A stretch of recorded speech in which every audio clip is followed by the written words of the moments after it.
Wake us up. Let's put this in the thing. We're not cutting this out. We're definitely keeping that one, fellas. Please. Hey, Zeke. Hello, Ian.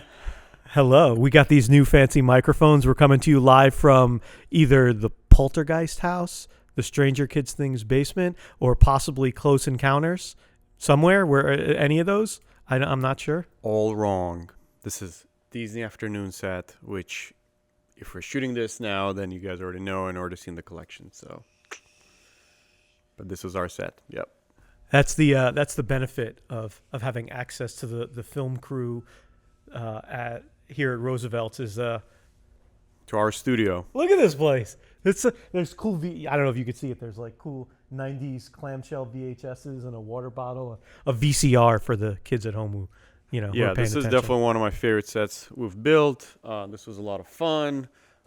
This actually, if you remember the Christmas commercial that came on right before Christmas, the same exact walls. We just put some wood paneling to make it look a little more 90s. Also, the same exact walls were used for the Pirates collection recently. So trying to reuse it as much as possible, but I do think this might be the last time we use these walls because they're kind of falling apart now. So. Oh, I thought because I was going to move in here. No. So then the Demogorgon will eat you for sure. Welcome to episode 3 of Videorama, a Roosevelt's podcast. Like last time, we will get to our topic of discussion soon. But before we do that, wanted to ask my good buddy Zeke, what are you watching? What are you into right now?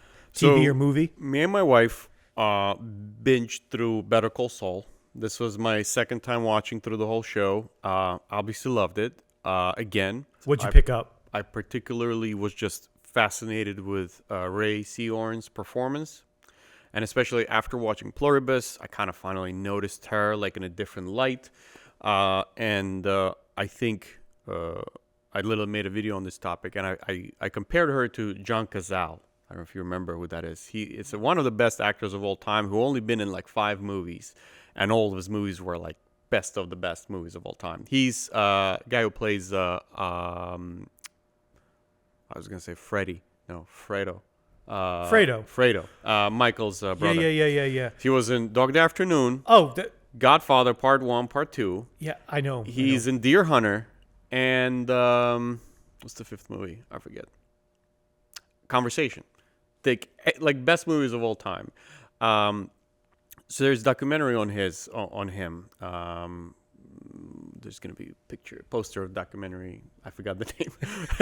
This wasn't planned. But anyway, it's a great documentary where people speak of him as one of the best actors ever and one of those actors that lifts everybody in the scene. So he's very subtle in his performance.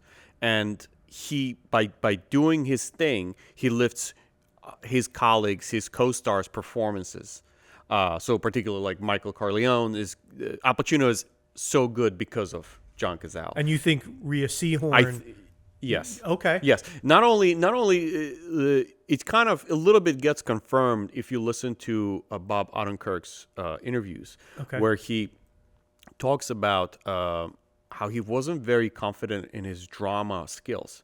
He was like, I just wasn't that kind of actor. I never took an acting class. And he says, I was not sure I can do this dramatic role for a long time. His role in Breaking Bad was smaller.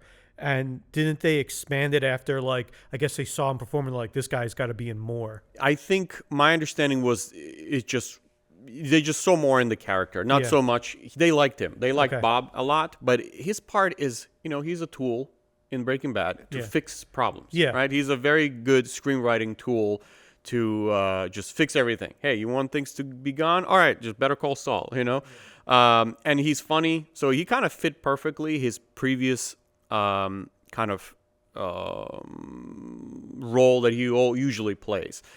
This time was something new for him. Go deeper. He was awesome. He was great. I love Bob Odenkirk. For sure. But even when he wins one of his awards, I don't remember which one it was, but there was after he got the award, he gives speech and he gives separate thanks to Ray. And she says, I don't know what I'm doing here without you. All you see on screen is elbow grease from me. But what I'm surrounded with is real talent. So he kind of is like, I think there's an argument to be made that Ray actually lifts his She performance like up. Yeah. elevates the. She's very subtle. She never misses a beat, like at all. And she has very hard role, very subtle, repeating myself. But it's fascinating. She's absolute She's the killer. viewer. Yes and no, because she has her demons in the closet, because we go back to the past and know that she actually has quite a lot of trauma with her mom. She's had these experiences where they would do these scams with her mother. And so she knows that world, and there's something about it that's attractive to her. She's just torn between, right or wrong. And because she has her traumas and her, insecurities. And in my country, we say cockroaches in the mind, in the brain. La cucaracha. Yeah. Anyway, so that's one thing. Now, because my wife loved it, obviously, and now we're watching Breaking Bad because she had only seen it once, a long time ago. She watches it as if she's never seen it. She doesn't remember like anything. So yeah, we kind of binging that. And last thing that I watched was Bone Temple 28 years later, and I absolutely loved it. I thought I'm not going to like it because it's technically a different director. I love Danny Boyle. He has his own style. I thought this will lack that. But he was producing the piece, and he was still pretty involved. And it feels like perfect continuation. I love this new, hopefully, trilogy. I know the third movie, they say, might be a little bit on kind of hiatus a little bit from Sony. I hope they make it. It's if they make this and give it a proper third film, it's one of the best trilogies out there, among the best you can name. I also loved it. You watched the new one, the second one. Yeah, I loved it because I didn't get to see 28 years later. That's the third one. Weeks, maybe you haven't seen it. No. It's 28 days, 28 weeks, 28 years. So you haven't seen part one of 28? I've seen them all. Okay. I've seen them all. I'm just saying, I can't remember. It's 28 years, the newest one? Yes. Okay. So I saw that one. I saw it at home. I didn't get to see it in theaters.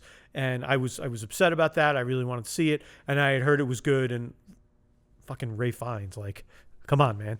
So when that one came out, I was like, oh, man, this is very different. Zombie movies are usually like, everyone's awful. Awful, awful, awful. The world has turned everyone awful. And then this, like, beautiful angel who's, like, genuinely good. You don't see those types of characters. Ray Fiennes, I think his name is Ian in the movie.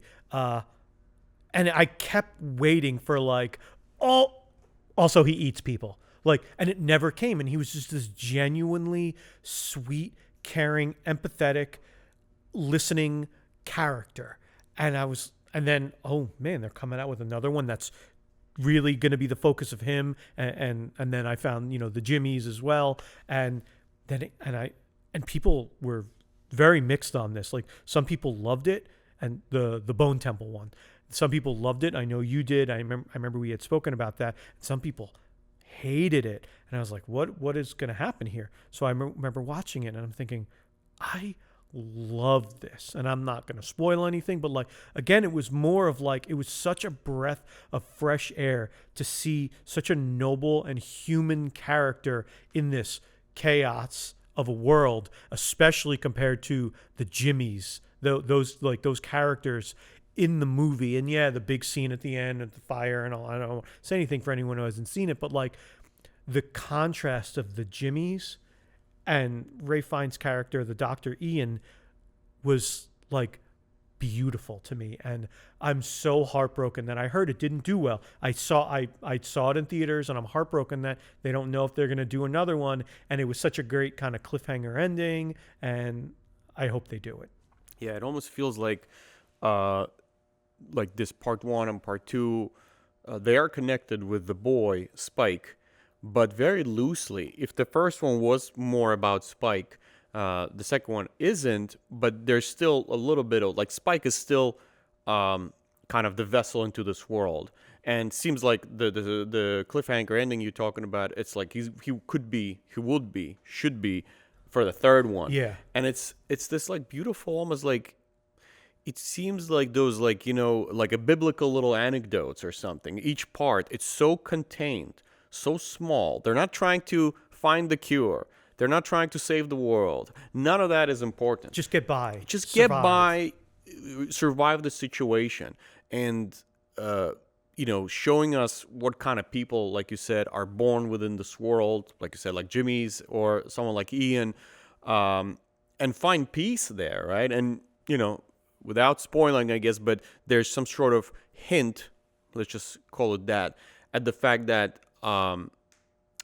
there's suggestion that humans are worse than the monsters, basically, which we always, it's always kind of played with, but here particularly that kind of is, I don't want to say solidified, but there's a good argument to be made here. That monsters are not the villains, basically. I mean, Jaws is not the villain; the mayor is. Yeah. Here you go. So it's not an uncommon theme, but with zombie movies, I mean, it's always Society breaks down. Society breaks down. There's an evil big corporation that made it happen. I mean, we can go on and on, but here there's something interesting they do that I don't want to spoil. That kind of makes it very fresh, very, and there's so many zombie movies out there. I'm sure there's so many that I've never seen that might have explored these themes already. But from the big blockbuster types, this one feels very fresh. And the first one, the first one was great too. That was actually my favorite movie of the year. The first 28 years later, when I watched it, I feel like we've kind of been in this state of, a lot of good movies, a lot of decent movies. Hasn't been anything that's so fresh and great, really, like 5 out of 5 experience. And for me, that was. Which is wild because it's a sequel, a third movie. What it reminds me of? Funny enough, they kind of have other similarities. It reminds me when George Miller came back to direct Mad Max Fury Road. It's almost like, well, you know what? We'll go back to this, to today, to 2014, 15, whenever that movie came out.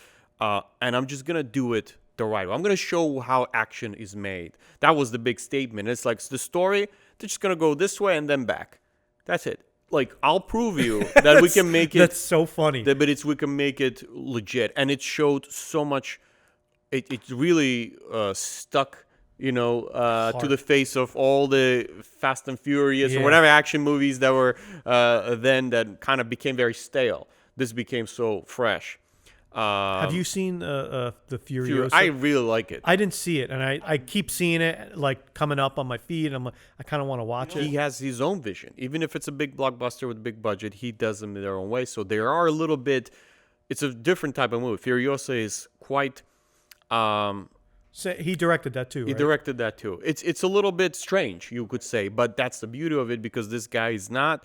It wasn't made by a committee of producers. It was made by a person who has his own flaws, who he has his own vision, who you might like or not like.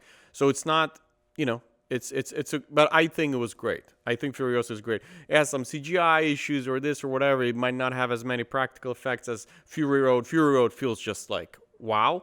But Furiosa, I would say is, I really like it. For me, Okay. it was amazing. Gotta check it out. But I could see how it's a little more flawed than Fury Road. But anyway, the same way Danny Boyle kind of came back and just made this punk rock movie 28 years later, that felt incredibly fresh, especially compared to everything else that we've been getting.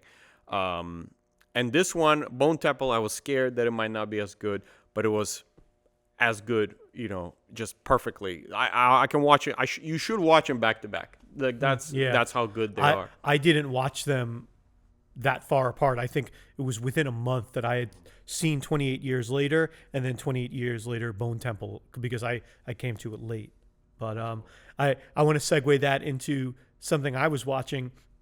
You said in zombie movies or in Bone Temple and 28 Years Later, this man is the enemy. And it reminded me of Colbert Questionnaire, the Stephen Colbert's late night show, where he always asks a celebrity like a bunch of questions, and after that, they're known. And he had Ryan Gosling on, and one of the questions that they always ask is, what's the scariest animal? And Ryan Gosling's answer is man. And that leads me to, I saw Project Hail Mary. and it was fantastic. You know, it's a lot of hype. People are really, talking about it a lot. I had listened to Andy Weir, the author who wrote The Martian. He also did Artemis, and he also did Project Hail Mary. And I loved The Martian. I enjoyed Artemis, and Project Hail Mary as a book was incredible. So to see the movie it was wonderful, and it's this big blockbuster. The world's ending, and it's all relying on one person or a small amount of people. So it could be a bit isolating, and something that I thought really lent itself well was like the humility of it. And we had spoken about this before, is that human beings, when faced with like the worst of the worst, we still crack jokes and make fun of ourselves. And I thought Ryan Gosling's portrayal of his character in the face of this like terrible situation brought a real sense of like levity and humanity to it that made me really enjoy it. And there's one like the only thing I can compare it to is that scene in Interstellar where like the ships are spinning one way and then the other one's spinning, and Matthew McConaughey's it's somewhere in like that tense world. It's not like that scene, but I remember it being very tense. And when I saw it in the theaters, and I saw it in a packed house, which could be very scary because I'm afraid of everyone taking out their phones and not talking. But this was opening weekend on a Sunday evening, and I think these people were here for the movie and no other reason, and everyone was great in the theater, which is such a weird thing to ask for these days. Like, could you just be nice? But so this intense scene, pivotal scene is happening, and I'm watching. And then the thing happens, and I audibly and mentally at that point realized, oh, I forgot to breathe. And I like let out a sigh of like, and then I heard one or two other sighs from around me. So other people also forgot to breathe because they were so into that scene. But so Project Hail Mary, I give it a huge thumbs down. See the movie and you'll know what I meant. And like you, on an AMC kick, I am currently watching for the first time Mad Men. It's wonderful. It's terrible because the people are terrible, but it's wonderful, and I love it, and I'm addicted. And I come to this conclusion that Always Sunny in Philadelphia is really only a modern version of Mad Men. So stay with me for my stupid TED Talk. Mad Men is about a group of people who are smart and clever and manipulative, who are absolutely terrible train wrecks of human beings. And Always Sunny in Philadelphia is about manipulative, terrible, awful train wrecks of human beings. And you can't wait to see what they do next. Like, yeah, they're different, but it's like they're just terrible, and you want to watch these people do terrible things. But so I think that's enough. I think we've talked a little bit about it. So for sure, episode 3. Introduce the premise of today's episode. Sure. Yep. Recently here at Roosevelt's, we had a baseball collection, and Zeke and I were talking, and the wheels were spinning, and we thought like, well, how could we tie that in? And so we thought, there's a whole lot of sports movies out there. We didn't want to just be stuck to baseball, but like we had a conversation, and the dialogue went something like, well, what if we talked about each other's favorite sports movies? So we went down the list and we narrowed it down, and I will let Zeke tell you what his movie is. But before that, me personally, I had a long list and I had a lot of fun with this. I want to give you my top 4-ish movies of the 4 main American sports. So for hockey, I got to go with Miracle. I know I don't think you've seen it, but like, I'm sorry, not Miracle. Mystery Alaska. Way different hockey movie, but Miracle's also up there. For football, I love The Replacements. I'm also infatuated with Keanu Reeves. Very close second would be Any Given Sunday. My favorite basketball movie is White Men Can't Jump with Woody Harrelson. Oh, I'm getting a nod from RJ in the van. Woody Harrelson and Wesley Snipes.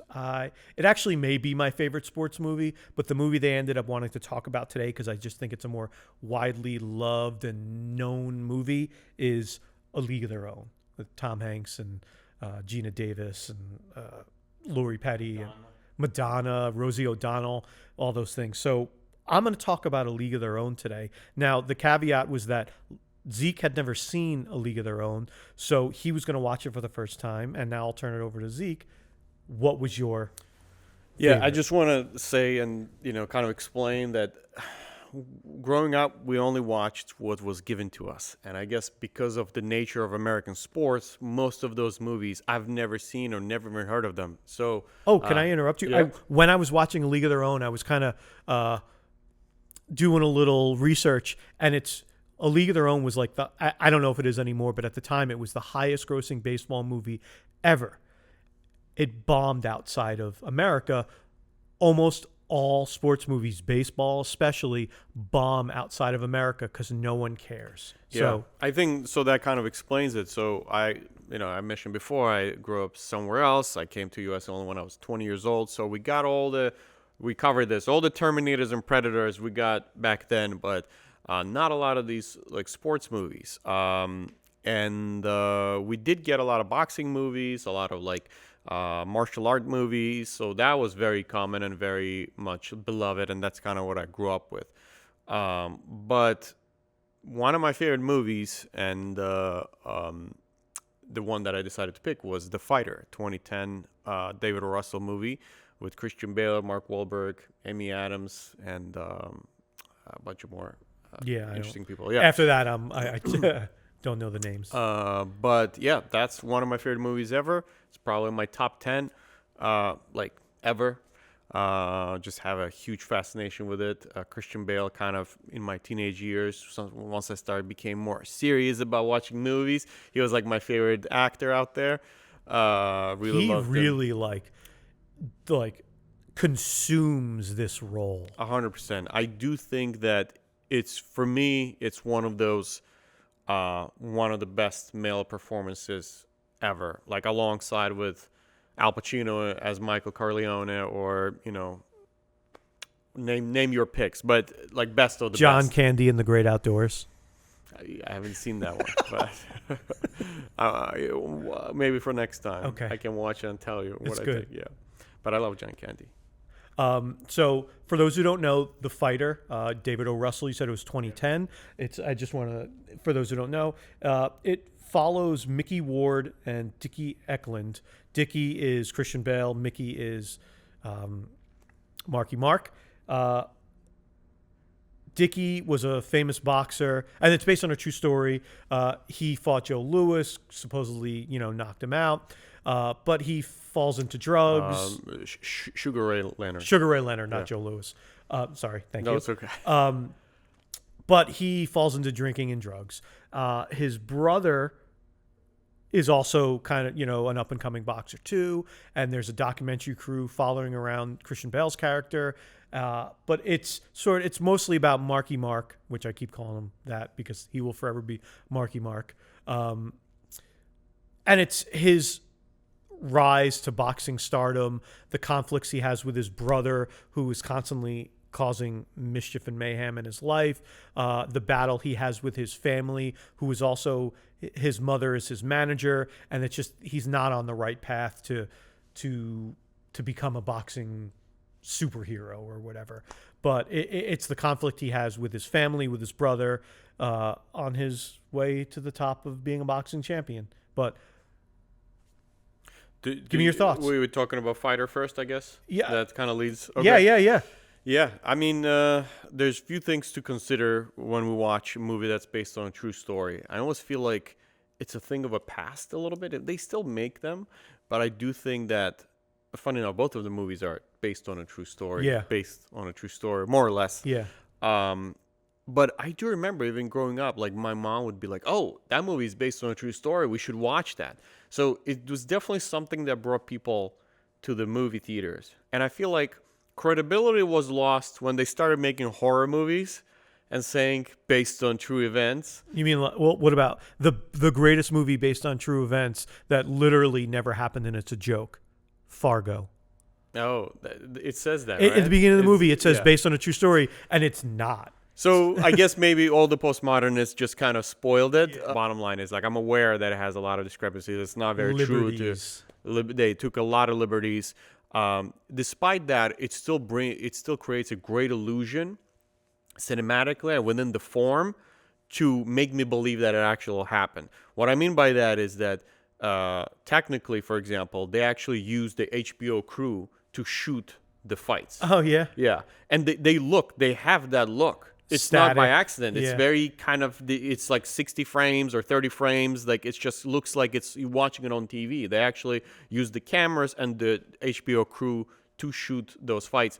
And some of those fights, if you watch the original fights where Mickey actually fought these guys, some of the knockouts are they're frame to frame recreated. So sometimes they would go really far as to recreate reality, but on a lot of other things they just up the drama, like you mentioned. Now, I'm sorry. Mm-hmm. Did you know a lot about Mickey Ward and all this before the movie, or did you do it subsequently? Like, oh, I want to read about this guy. I knew him. I was always into boxing. Again, it's something somehow for about 5 years growing up. We had, like, one of our channels had a license to, show some of the fights.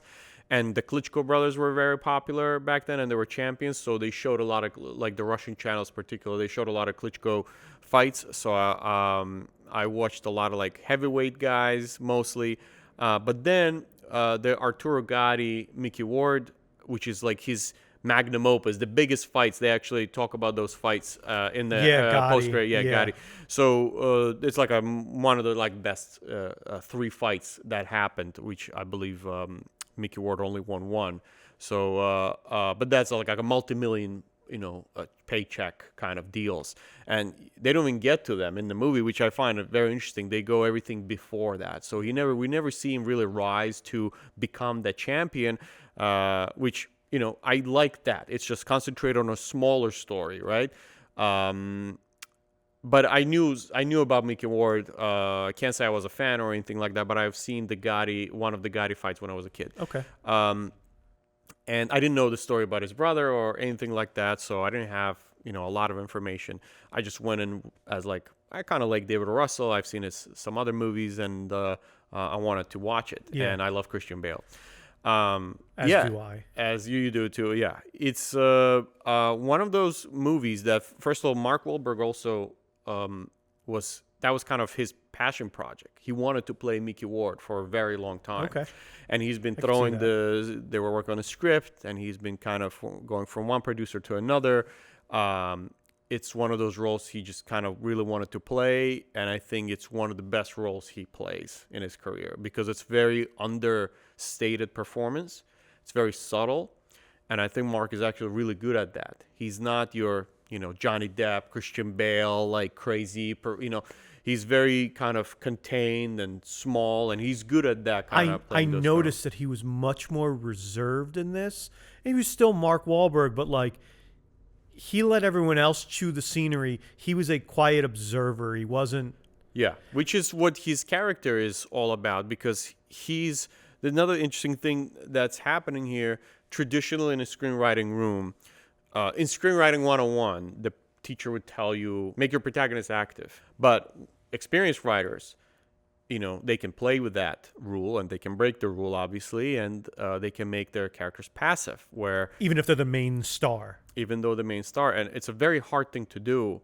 So he's very passive, and it makes sense because his passivity is kind of the point. He has to. It's a movie about him finding his agency. It's like overcoming. It's finding his purpose. Because he's been kind of this empty, void that people just keep. He's almost like a prop for the family to live out their wildest fantasies of, like, go be the boxer that Dickie never was. Go make the money that Dickie never made. Like, yeah. They imposed. That's right. They kind of imposed themselves upon him. but he didn't have his own agency, and it's a movie about him finding that, and he kind of has to shut everybody off and break everything before he builds it again. He's like a pressure cooker. The whole movie he's just kind of cooking until he like explodes. But it's not self-destructive. It's actually quite, he wants to rebuild it. It is self-destructive when it involves his brother. When he's not his own man, he succumbs to issues with his family, his brother specifically, the scene where Mickey's running from the cops to try and raise money, and then, Marky Mark gets his hand broken because of his brother. When he's under his own influence, he's okay. When he's making his own decisions on his own and he's not being dictated by his family, he's good. Yeah, for sure. But the ending is kind of still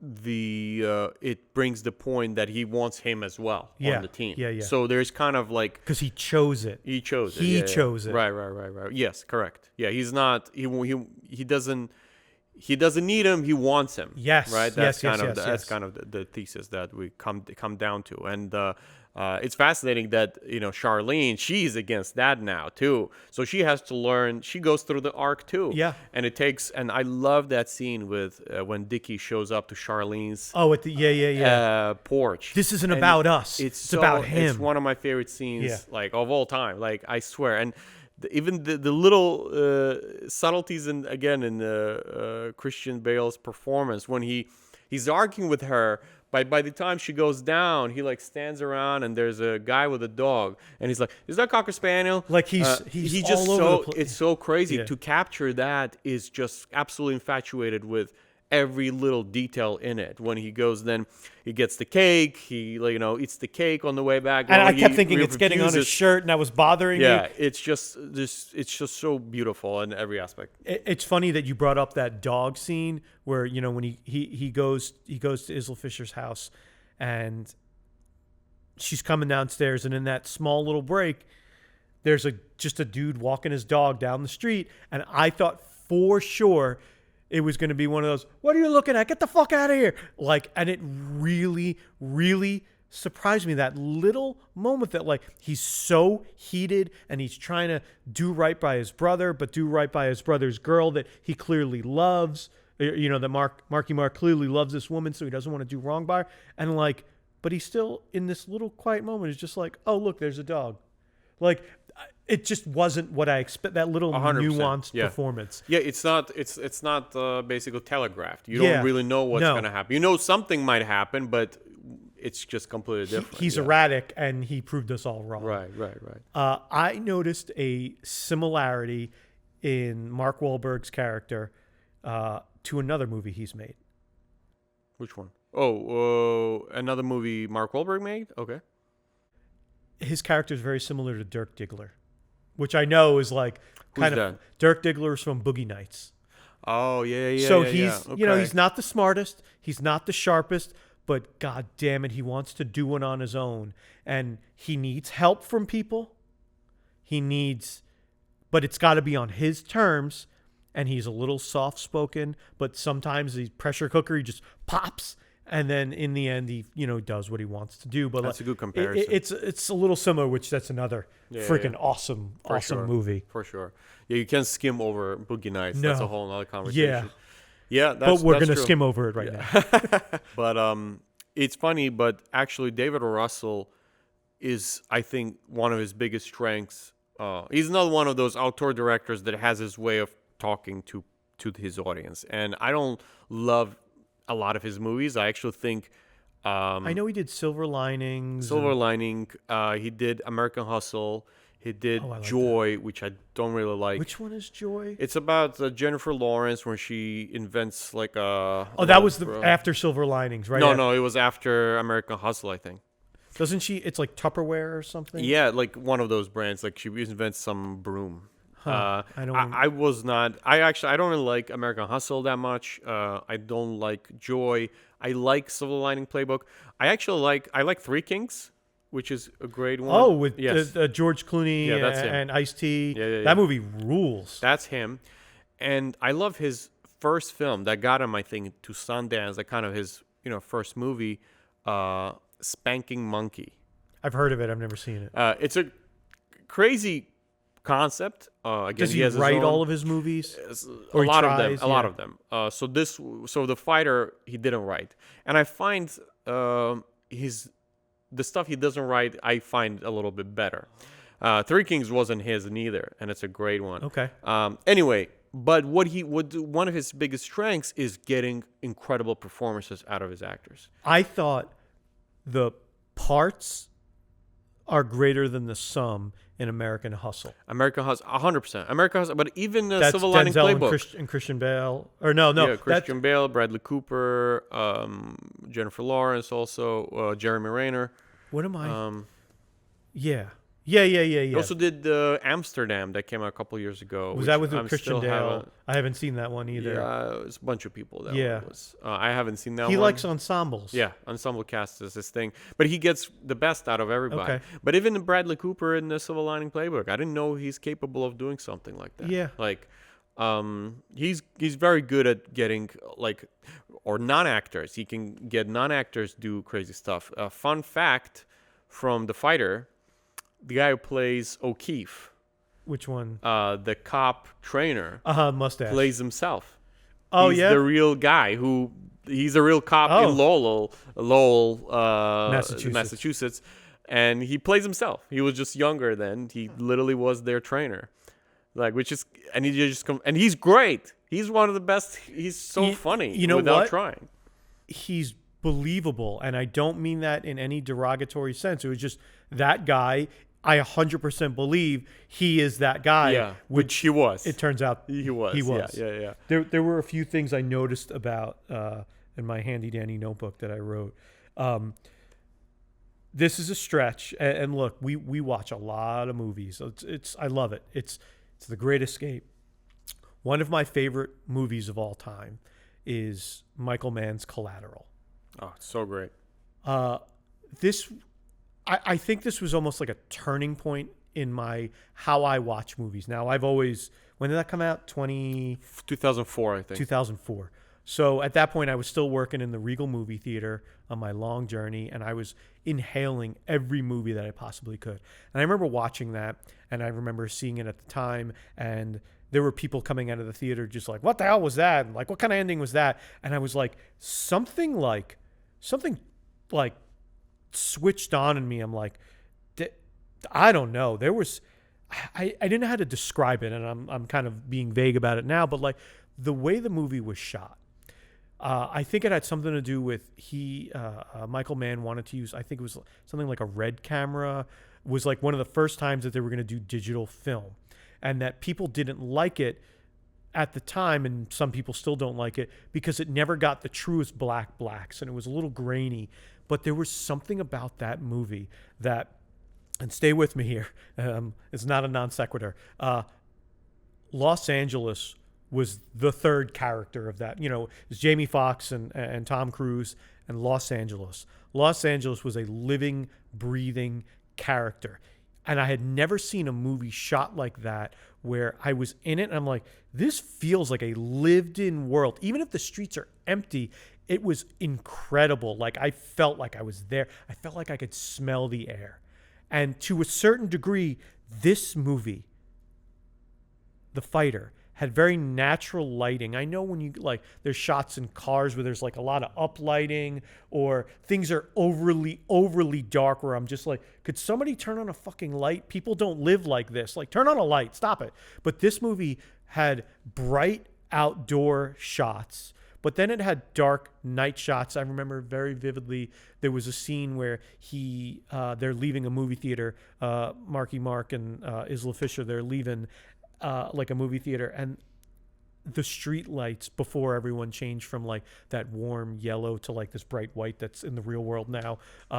It felt very natural and lived in, and I could like feel like I've been in that scene before in my life, and there was just something about the way it was shot. And I didn't write who the cinematographer was, but it felt like a very real, natural world, and like that was so inviting to me. And I've seen places like not a crack house. I have not been to Christian Bale's crack house, and I'm okay with that. But like there was a lot of things that felt very natural, the way that the sets were designed or the houses or the lighting, and it sort of put me at ease in a world of like kind of scummy, shitty characters. Right. And yeah, that was something I wrote. Lived in quality, very real, natural lighting, Collateral. So, few things here. First, Collateral is an amazing movie, and Love that movie. We talked last time about Die Hard being a great example for screenwriting. What is Collateral? The same. Oh. It's another good one to teach Love because it's so, again, contained and kind of straightforward. It's good. It's a great script. There's a huge world that it's right there. Yeah. Itty bitty 100%. cab. Yeah, one night. I love it. Yeah. One night. Yeah. One night. And but the director, Michael Mann, have you ever seen The Thief? Mm-hmm. So I mean, it's the same thing. It's very similar. Where everything you're describing, where like the city is another character. Where he's definitely like an innovator. He's one of the first guys. People talk about this all the time, but he's one of the first guys that started wetting the night streets. I noticed that when I was a kid. I was like, why is the ground always so wet? Because it's gorgeous. It's just gorgeous. It just gives, and you put that some was Michael neon. Mann? Michael Mann, he basically, like, this is Tarantino's words, but the way he describes the arrival of Michael Mann to the scene with a thief, he was just, move John Carpenter, move Walter Hill, I'm making a movie here. Like, he was just like kind of this... like next level to like this like kind of action, because he came from Miami cinema. Vice, right? I think he was directing Miami Vice. Well, that was after. No, not the movie. The TV show. I'm not sure actually. RJ, I don't know. Did Michael Mann direct episodes of Miami Vice? I think he did, and I think that's what led him to that movie. I know he also made, I believe. Michael Mann did not direct any episodes of the Miami Vice television series 1984 to 1989, although he was the executive producer and heavily shaped its iconic visual style. Okay. He did, however, direct the 2006 feature film adaptation starring Colin He did that So one. he was involved. But he did it. I think he directed Heat for TV because there was a Heat. I think he might have had a different name too. Okay. For TV, which he directed, the actual movie too. The bottom line was like he's always been an innovator, and I didn't know much about Collateral's kind of like what camera they used and digital. So that's interesting, but I'm not surprised because he's the guy to, hey, let's just do something else, something new. Yeah. Whether it works or not, we'll figure it out. But yeah, that's a great movie. Interesting what you said about David Russell's. That's kind of his thing. a lived-in world. And I was actually talking to our Will the other day, the copywriter. Shout out to Will. But he was also kind of talking about like how he doesn't like how movies look nowadays, and this is a whole discussion. We don't have to get too much deep into it. But we're going to talk about it all right now. Strap in. So, but the main thing is that I kind of like it came down to this kind of thesis of it's harder to light an Adam Sandler comedy for a cinematographer than like a Godfather, part two. Tell me and the audience why, because I'm curious. Because it's more difficult to make it look real than to add a bunch of contrast and say, well, let's just contrast. Because the Godfather is heightened and it's dramatic, so the lighting helps. I mean, sure, I'm not saying the reasoning for it, right? We know the reasoning. You don't want it to be distracting. When you watch a Adam Sandler comedy, you don't want to be distracted by anything but just these people having, it's almost like made for TV, stuff that, you don't want to distract people. Godfather is your, movie that goes beyond that. There's like the lighting serves the purpose. The form matches the content, which, in Adam Sandler comedy, form matches the content too. It's just, that's what it needs to be. It has like one purpose, to entertain you and, you fall in love with these people and whatever. Godfather, needs to be discussed in film schools for years to come. That's the kind of movies it's being. Obviously, there's a purpose to the scene. These guys live in the shadows, right? So they're all like, it starts with that. They sit in this dark light, without light, it kind of all matches. But I'm saying as a cinematographer, it's just as a skill-wise, it's really hard to make it look real. it's just a fun little fact. Huh. So David Russell goes that extra mile to like, I just want it to look as real as possible. And it does. It does. There's a lot of natural light. There's a lot of, it just looks, well, there's a reason why Silver Lining Playbook it looks like your regular rom-com, but it's about much deeper themes. Yeah. It's not your typical rom-com. No. Not at all. It is a rom-com, but it's the same way a rom-com like Punch Drunk Love is a rom-com. Yeah. But Punch Drunk Love is it's a PTA movie, It's how he sees rom-coms. It's he works in the genre, but it's it's similar movies by the way. Punch Drunk Love and Silver Lining Playbook, exactly the same movie. Any last thoughts on the fighter? Anything I missed? I might have missed a million things, but that scene where Christian Bale leaves the gym with the cake, and he ends up walking back to his old crack house, and I was like, no, and he like gives him the cake and leaves. Like, yes, it's you a great beautiful moment. son of a bitch, you did it. Yeah. You did it. And that's the thing, it feels earned. That's my point. Like, you can write that in, but like now you have to execute to make sure it's earned. Because you can write that in, but then I could be like, well, it doesn't feel like he would do that. Doesn't feel genuine. It doesn't feel earned. And it's important to have that. Like, have we talked about Marty Supreme last time? Or Yeah, no? yeah. Yeah, like I feel like the ending wasn't fully earned. I felt like the arc was too harsh. It's a good movie, but I do think it was just like little pieces missing there. It was no Weekend at Bernie's. No. I love throwing those curveballs. Yeah, no, that's good. Funny enough, I've seen that movie, both of them. So thank God. I've never seen the second one where there's like voodoo zombie stuff. Yeah. Any last thoughts on The Fighter? No, I think I'm okay. Okay. Christian Bale killed it, man. Thank you for indulging me. It's watching one of my favorite movies. I mean, you've seen it before, but just glad you watched it again. No, I'm always up for a watch. Always. So we want to switch it over to A League of Their Own. A League of Their Own. I hated it. All right, I'll see you guys later. No, just kidding. 1993, A League of Their Own. I love this movie. I rewatched it. I'd seen it a million times.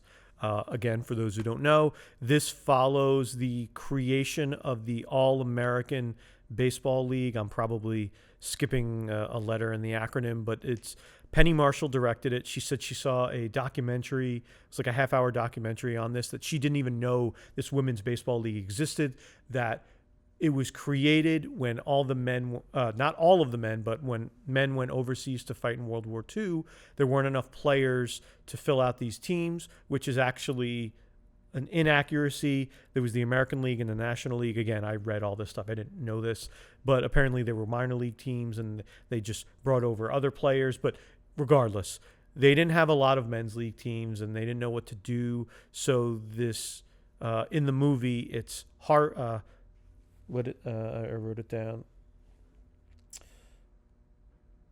Harvey, Mr. Harvey, played by Gary Marshall, which is Penny Marshall's brother. He's playing a version of Philip Wrigley, as in Wrigley Field in Chicago, Wrigley Baseball Gum, but in the movie it's Harvey. He forms an all-women's baseball league so that people can still have baseball while the men are overseas. And it's how the league grew. There's some drama added of how well the league did or did not do, but it mainly follows Gina Davis and Lori Petty's characters as they try out and make the team, the Rockford Peaches.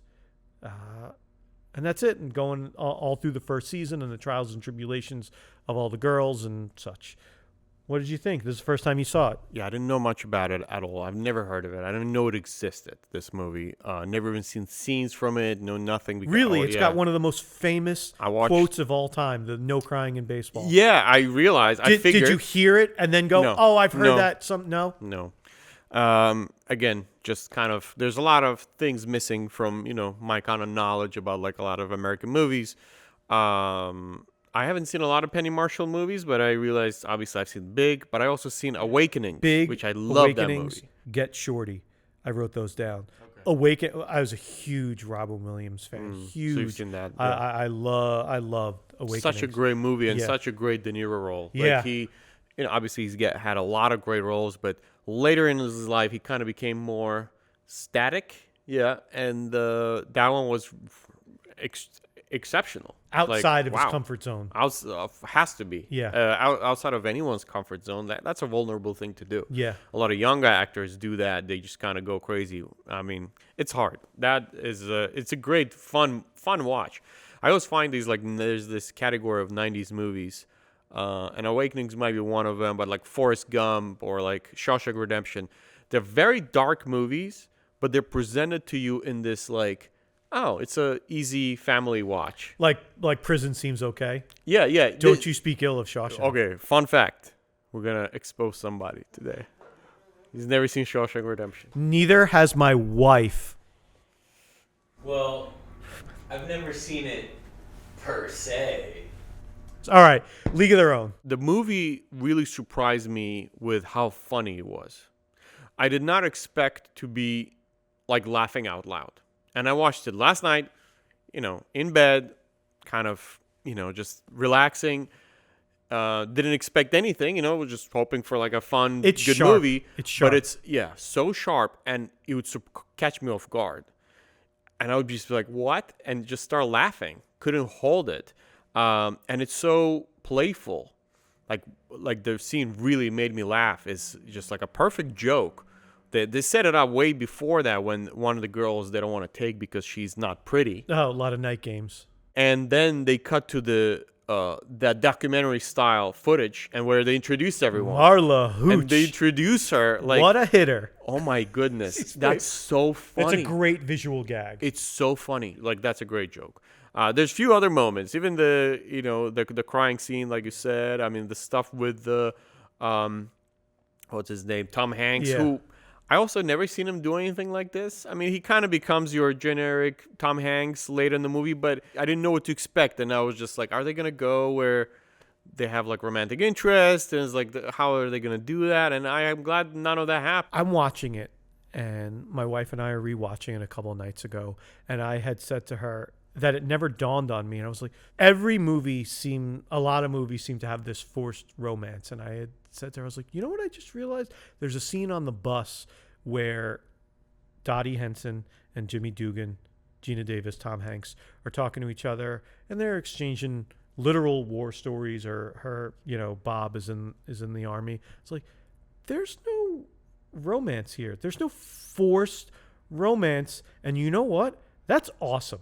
It didn't need to exist. And then subsequently, I had read that the studio had wanted there to be a romance between Tom Hanks and Gina Davis, even though Gina Davis is married and her husband is abroad. He's fighting in the war. They wanted it, and they kissed. It actually exists. And Penny Marshall was like, I'm not doing this because it ruins it ruins Gina Davis's, it ruins a lot of things. And she's like, I'm not, and they cut it out. And I'm so thankful for that. That felt so forced. It was so nice for them to have this, they fought in the beginning of because Jimmy didn't give a shit. He didn't care. And as the movie went on, he has this arc of let's do this. And he grows to love these girls and he grows to love these players. And, I was so thankful that there was no shoehorned in not needed love story, and we were real close to having one. 100%. That was would have been way too manufactured, and I'm not surprised the studio wanted it because I'm surprised they didn't go for it. I'm glad they didn't, but I'm very surprised that they let it kind of unfold naturally, which would have been too manufactured. You would have known, okay, we just need a love interest here. This movie has two Roosevelt's connections. You ready? I was pausing. I was eagle-eyeing it. Here we go. And dead air on camera. Rosie O'Donnell's character. I wrote it. When they're trying out at Harvey Field, Wrigley Field, whatever, a lot of them are wearing get-ups from whatever baseball teams they've come from. She is wearing a uniform for the Staten Island Stevedores. And then when you think about her accent, oh yeah, she sounds like she's from there. So Big Boss Johnny, that's for you. The Staten Island Stevedores, that's where John's from. And then Evelyn, Stillwell's mom, you're gonna lose. Evelyn is wearing a baseball uniform, Hoboken. Oh. Yeah, that's where we're sitting right now. So it was interesting, to see. I was like, how have I never noticed that stuff before? And then this time around, I went, ooh, I'm watching it with my Roosevelt's glasses on. That we got Staten Island and we got Hoboken. Rosie O'Donnell apparently got along really well with Penny Marshall because she's apparently from Brooklyn and had a thick Brooklyn accent, and Rosie wanted to do that heavy accent too, so they apparently got on very well. Yeah, that's cool. You know what else was funny? I forget his name, but Capadino or something like that, the Italian guy that recruits Gina Davis's, and I wish we had John more Lovitz. of him. Oh my God, he steals the fucking show. He was in the movie apparently for 10 more minutes. And it's so sad when he leaves, going home to give the wife the old pickle tickle. Yeah. He was so goddamn funny in that movie. And I love that you brought it up. You know which moment probably the most manufactured? And this is almost like compliment. I don't mind it being manufactured. They gave the platform for Madonna to show her off her dancing skills. Yeah. That's a great scene. But I was just something has to happen with her being there. Let's just do something cool and crazy. But it matches. She literally almost feels like she plays herself. Yeah. And that makes sense. She hated making the movie. Really? She hated it. Oh, why? Yeah. She didn't like where it was filmed. She didn't like that it was. She said all the men of the Chicagoland area were not attractive. I don't know anyone would live here. That's where they filmed it. She didn't like all of there weren't really a lot of actors and actresses on the film, and they were all just women trying to play baseball, which was a rule. Like Penny Marshall said, they auditioned hundreds of women, and you had to be able to play baseball in some form. If you couldn't, then they didn't cast her, but she didn't enjoy making the film. It doesn't show because I thought she was fantastic in it. Agreed. Yeah. She's great, but it helps that she almost kind of plays herself. And that helps. It's just kind of this crazy, I don't know her obviously, but it feels like that's probably how she is a lot of times. Because everything felt very organic, the way she laughs, the way she moves, it just felt very... I have a weird thing that I've always thought about, and I've never had a platform to talk about it, is that Tom Hanks pees in all of his movies. Oh my God, that's funny. And this one was the most uncomfortable one, not gonna lie. It was 53 seconds, I think. They said that he didn't know how long. There's a scene he walks, the first time he meets the girls, he walks into the locker room and they're talking to him, and he just rah, and goes right past them and goes to the urinal to pee. And he didn't even know how long it was going to last. Apparently, Penny Marshall, the director, was in the stall that you can't see, that's right out of frame, with a hose and in the toilet. And she just turns on the hose, and so he is just pantomiming it and didn't know how long it was going to go on. It was 53 seconds, but here, we ready? Tom Hanks pees in A League of Their Own, The Green Mile, Castaway, Apollo 13, Forrest Gump, Road to Perdition, The Terminal, and Captain Phillips. And he gets peed on in the Money Pit by a little statue. So that's 1, 2, 3, 4, 5, 6, 7, 8 movies he pees in, and one movie he gets peed on. If that was some trivia question, I'm sure everybody would go to Big. I feel like you should pee in that movie. Yeah, oh man, I'm big now. Whoa, look at that. Yeah. And scene. Weirdly enough, we're spending all this time talking about baseball. I don't even like baseball. I don't know any of the rules of baseball, so when they play the last game, it's kind of a little bit of blind. I'm blindfolded because I don't really know what's happening. I know the rules. And I'm okay with that because I don't care. I know the rules. I even used to follow baseball in the early 90s, Don Mattingly, New York Yankees era baseball.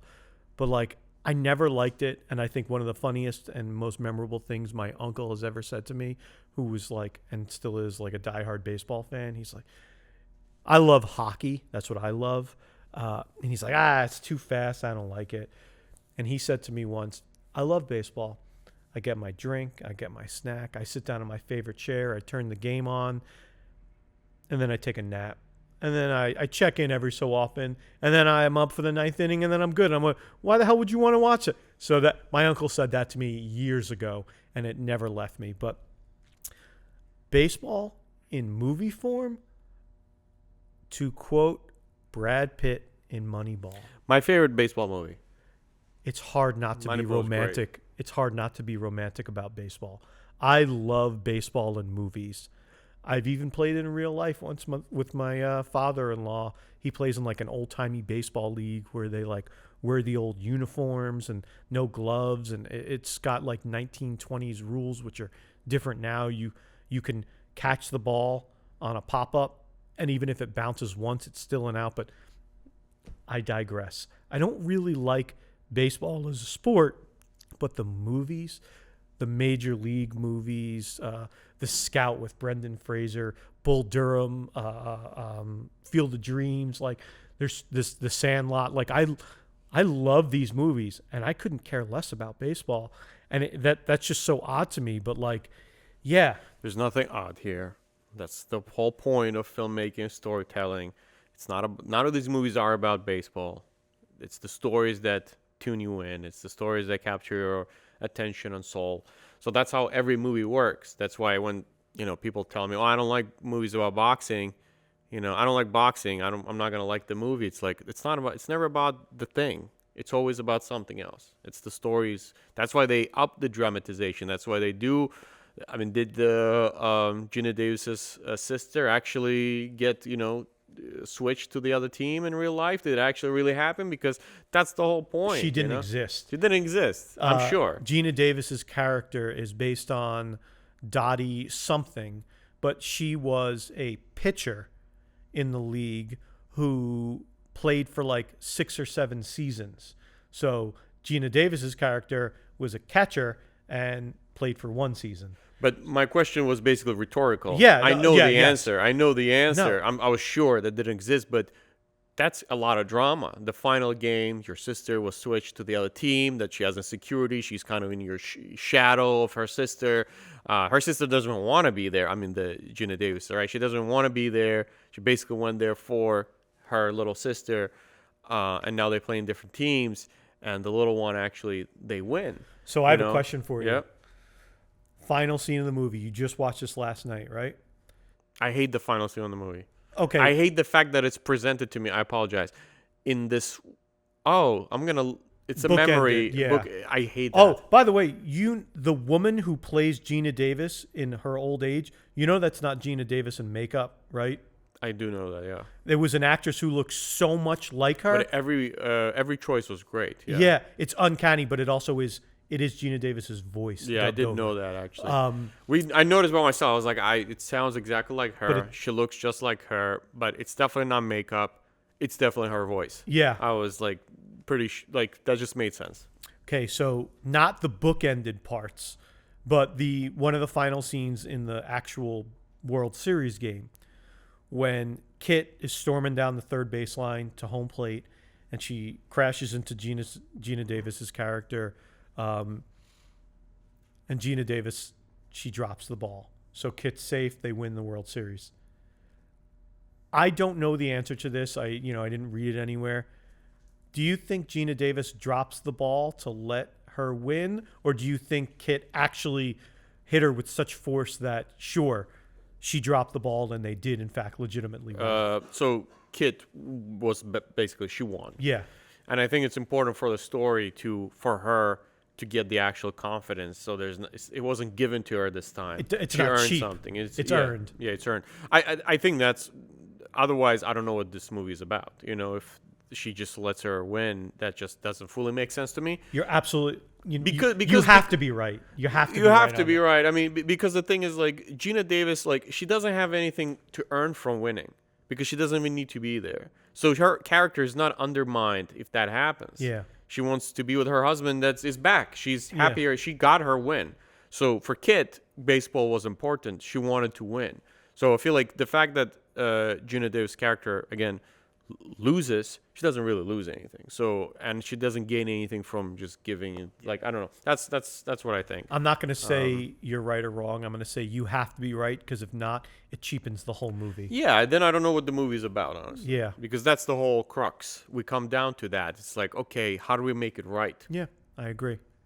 Yeah, it was a very good watch. I also, last thing I guess want to mention, like watching it, there's so many filmmaking tools that Penny Marshall is using with the camera movement, and it's not told in your very basic like rom-com way. And again, I earlier spoke about actually how sophisticated rom-coms can be, but I mainly talk about lighting when it comes to other visual language and camera position and camera angles and camera movement. It's quite like bare, very simple.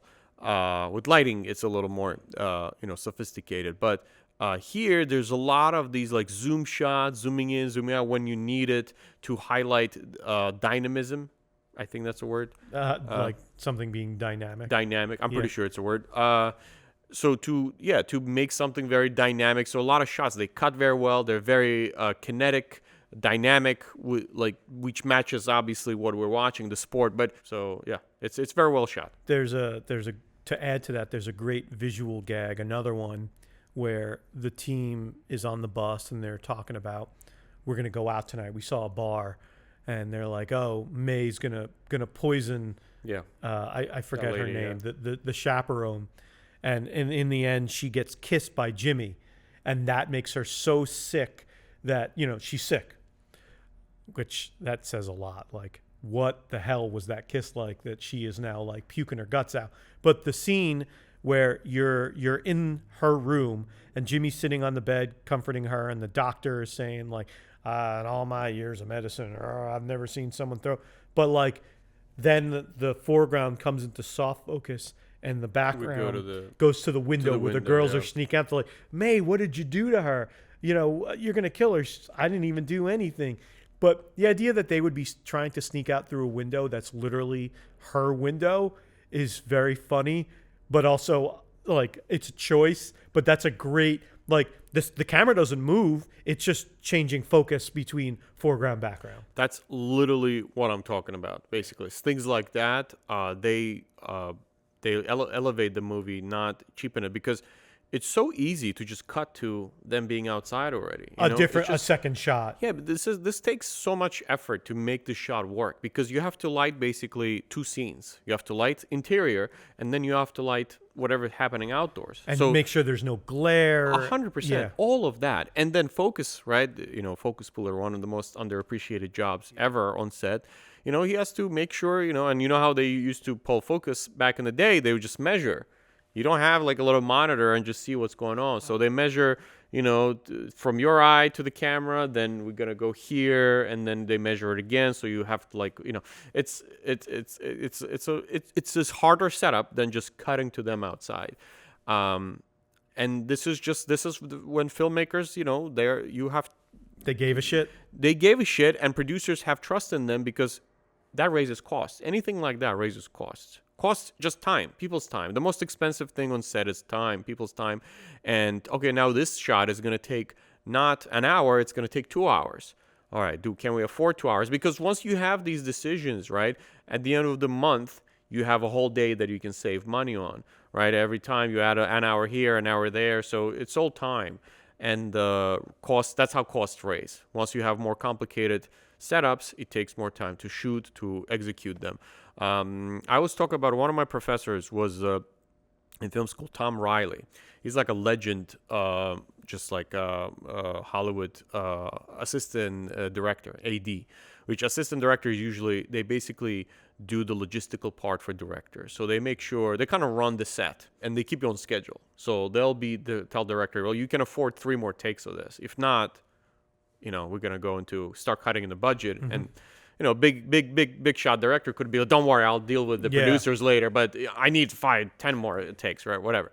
But anyway, Tom Riley worked with Woody Allen for like 20 years. He was assistant director on Devil's Advocate. Just Cause, the action movie with Sean Connery, Glenn Ross, Yeah. one of my favorite movies. So he's like, this guy Wow. worked, like, and I got to, I read his book. He's teaching in Brooklyn College, and just like absolute source of incredible amount of knowledge, right? And most of his classes, we just watch his movies that he worked on, and he would just tell us How what it- happened. Yeah, like completely no ego, no nothing. He would just share his experience, literally. And he was like, I don't remember now the movie, but it was, I think, Woody who was like, well, I want a camera here. And Tom Riley's like, but it's I can't put it in the middle of a lake. It's in the lake. Yeah. Where the camera, you're saying, we're in the middle of a lake. That's where I want it. Okay. They got a giant yacht, big enough so it doesn't move, doesn't shake, or doesn't have like, they just put it on the tripod, and that's where the shot was.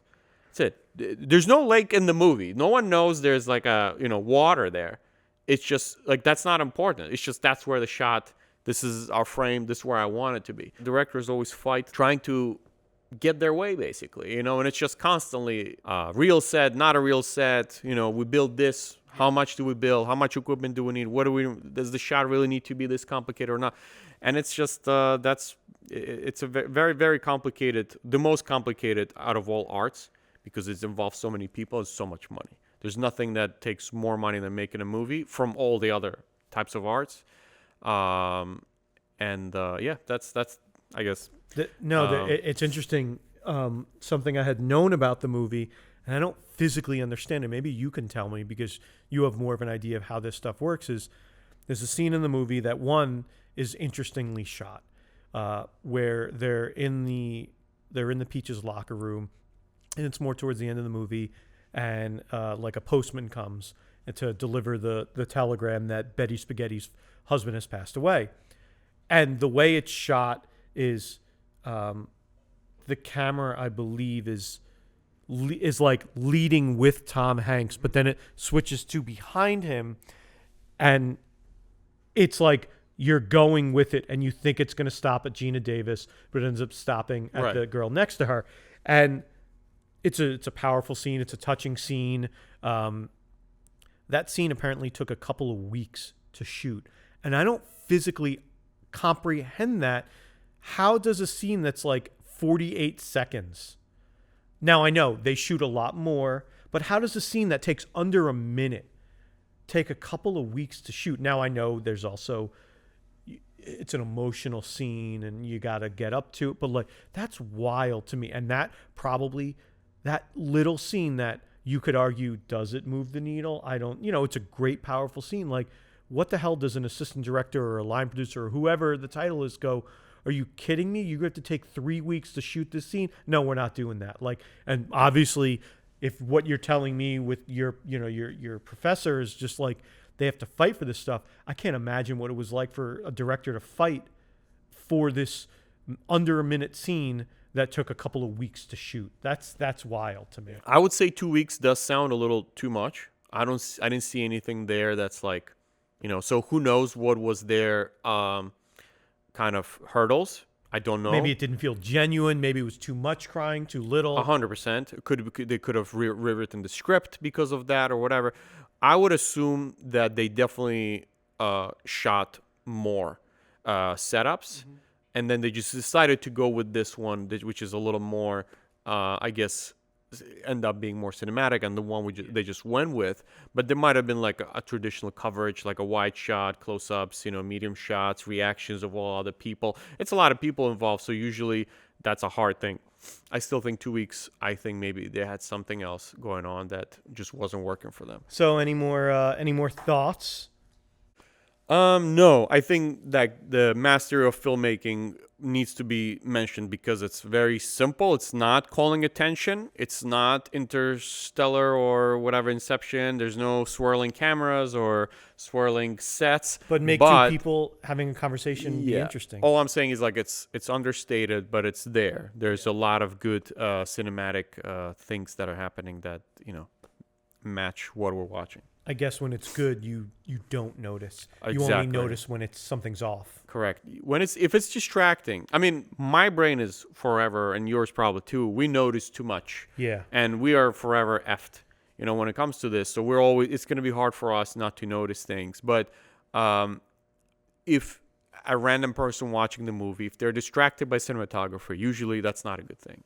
So I'm not the biggest fan of like the longest takes ever, like the whole movie is one take, 1917 and, Birdman. And I love those movies. I genuinely do. But they're like filmmakers' movies to me. They're not necessarily your average person movies. Like I love them because I appreciate they were made for people like me who just appreciate that effort. You're looking like, oh, that's where he made the cut. Like sure, okay. But that's why I'm watching it. But it could be distracting, and is it the story or is it a gimmick? Correct. Yeah. So gimmicky things are, they have their place too. So Gravity, I remember people just went there, and I like Gravity, but people would go see the movie and they would say, well, it's an experience. You got to go experience it. It's more than just a movie. You want to experience that thing and watching it in 3D. One of the best movies to watch in 3D. I do think Gravity is really fun. I remember loving it when I saw it, but I can't remember anything from it now. Yeah, interesting. It's Sandra Bullock there. George Clooney, Alfonso Cuarón. Cuarón, yeah. Cuarón. He directed, yeah. Was he also Children of Men? He was also Children of Men. With a long shot. Yeah, but it has like moments of it, right? That movie rules. I do think that movie does it like perfect amount. When you want to do some long takes, show off a little bit without being too distracted, like kind of, so you forget that it's a one long take. Yeah. That movie does it perfect, I think. It's like a perfect balance if you want to do something like that. And he took it all from the Russian filmmakers from the 50s and 60s. Yeah. There's Kalatozov.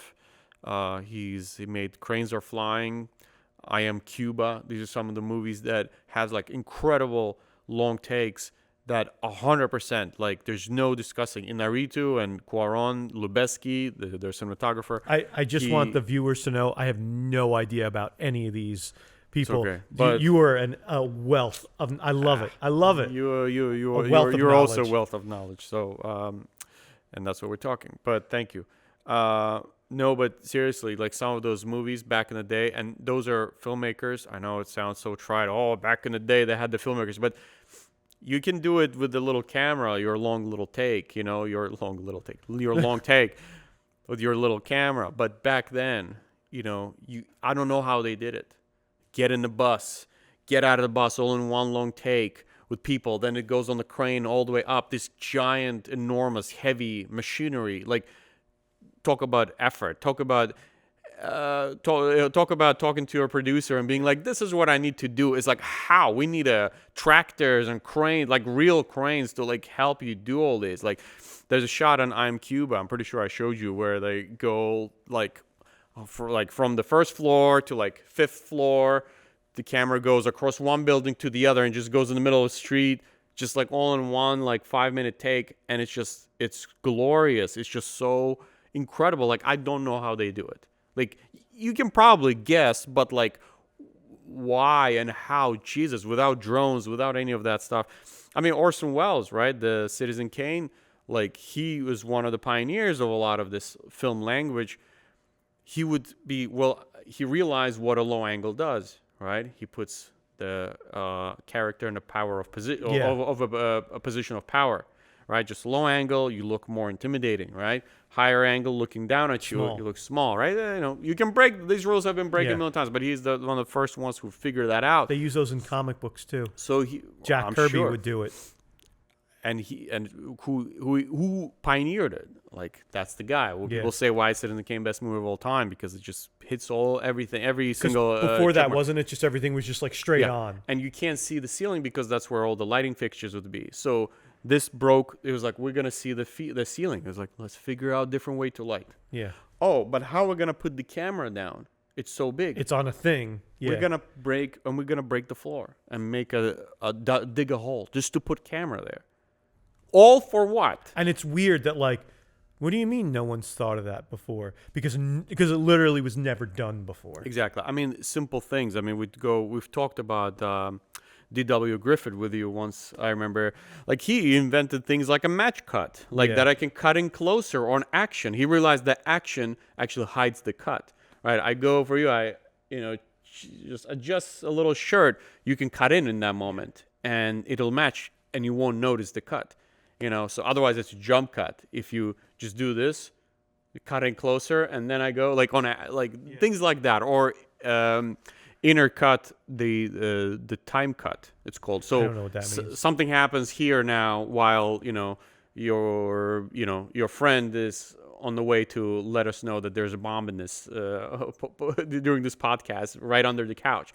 So we cut to us talking, and then we cut to him Tom running. Cruise coming in the car and coming to save us. No, because he's running. He's not in the car. He's running. He's running. Sure, running. yes, or on a plane. Yeah. He's running on a plane. That's your time cut. So we intercut two different actions, because think about audience seeing that for the first time. It's got to be confusing. It's like, They're wait, what's going on? Why are we looking at someone running? Exactly. What It's does like, this have to do? Because And people now used we're to trained. theater. People used to theater. It's like now we're so advanced. We go to see Broadway shows where we see different scenes. We see cuts from one scene to another, right? So smoothly. But anyway, that's a whole nother conversation. But just putting cameras in the ground, it sounds so much work. It sounds like it's so much work for what? For just putting camera a little lower? Why? But this is why. It's just, this is what art is about. You go these extra miles to do these things, and sometimes nowadays you watch TV and it just all looks the same. It has no character, no nothing, and it's just all blurred out backgrounds, nothing built in the back. Like it's very, very cheap, and I noticed the blurred background thing, just that like too much. Nothing's in focus, or only the foreground's in focus now, and like people build these sets and like you don't even see them anymore. No, and which is really funny, because back in the day, the goal was always to achieve deep focus. So if you shallow, like blurred background, that's achieved when you open the lens's iris very open. So a lot more light comes in, and then your background is blurred out. Mm-hmm.